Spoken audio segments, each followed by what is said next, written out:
하나님께서는 우리를 붙들고 계세요.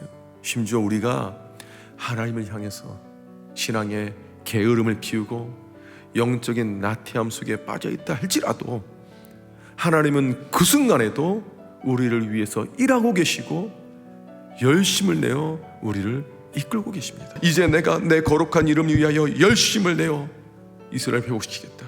이제 내가 이스라엘 백성을 포로에서 해방시켜 그들의 삶을 내가 역전시켜 주겠다.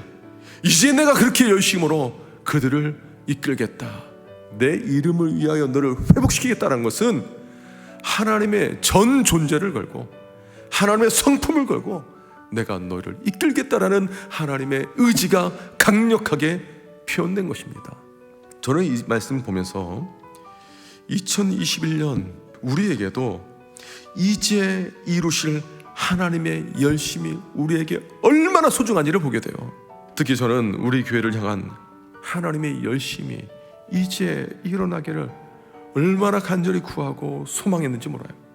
하나님께서 이제 일하시면 한국교회가 다시금 그 교회의 복음의 본질로 돌아와서 굳게 일어서서 하나님의 영광 나타낼 줄 믿습니다. 하나님 이제 일하시면 우리 다음 세대가 하나님의 영광을 나타내는 이 시대의 다니엘과 같이 깊은 영성과 탁월한 실력 가지고 하나님의 영광 나타내는 우리 다음 세대가 될 줄 믿습니다.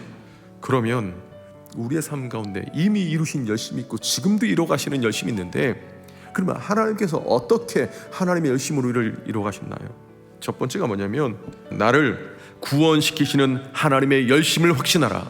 하나님께서는 결코 이스라엘 백성을 포기하지 않으셨습니다. 내가 어찌 너를 잊겠느냐. 하나님의 열심으로 그 말씀을 우리에게 선포해 주셨습니다. 그리고 고난의 길, 가시밭 길, 십자가의 길, 그 죽음의 길까지도 당신의 목숨을 아낌없이 내어주시면서 십자가에서 하나님의 저주까지 받으셨습니다. 그러니까 내가 지금 받은 이 구원, 믿음은 당연한 거 아닙니다. 하나님의 열심으로 하나님께서 이루신 사건입니다. 더 나아가서 하나님의 열심이 무엇입니까? 자녀를 돌이키게 하시는 열심이다. 내가 죄의 길로 들어섰다가 하나님께 매를 맞고 있다, 매를 맞고 돌아오겠다라고 느낀 분이 계시다라면 그거는 하나님이 나를 사랑하시는구나, 하나님이 나를 향해서 지금 열심을 내시고 계시구나 라고 받아들이시기 바랍니다. 세 번째로 우리를 향한 하나님의 열심이 어떤 열심이냐면 사랑으로 회복시키시고 성장시키시는 열심이다. 특히 하나님께서 우리의 삶 가운데 회복시키실 때에 제일 먼저 회복시키는 것이 무엇인지 아십니까? 예배예요. 예배.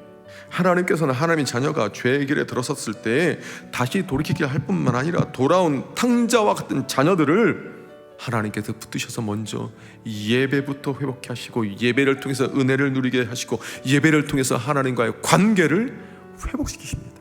그 예배의 회복을 통해서 하나님의 은혜를 누리게 하시고 하나님과의 친밀함을 회복하게 하십니다. 사랑하는 성도 여러분, 하나님께서는 우리를 향해서 게으름 피지 않으십니다. 열심을 내시고 지금도 우리에게 내어주시고 또 내어주시고 다 주셨습니다.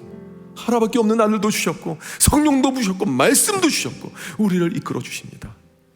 그 하나님의 열심, 나를 향한 하나님의 열심이 있음을 내가 깨닫고 하나님의 열심을 또한 구하십시오. 이제 회복하고자 하는 하나님의 열심을 구하심으로 새 날을 열어가시는 우리 잠실산의 교회 성도님들 되기를 주님의 이름으로 축복합니다.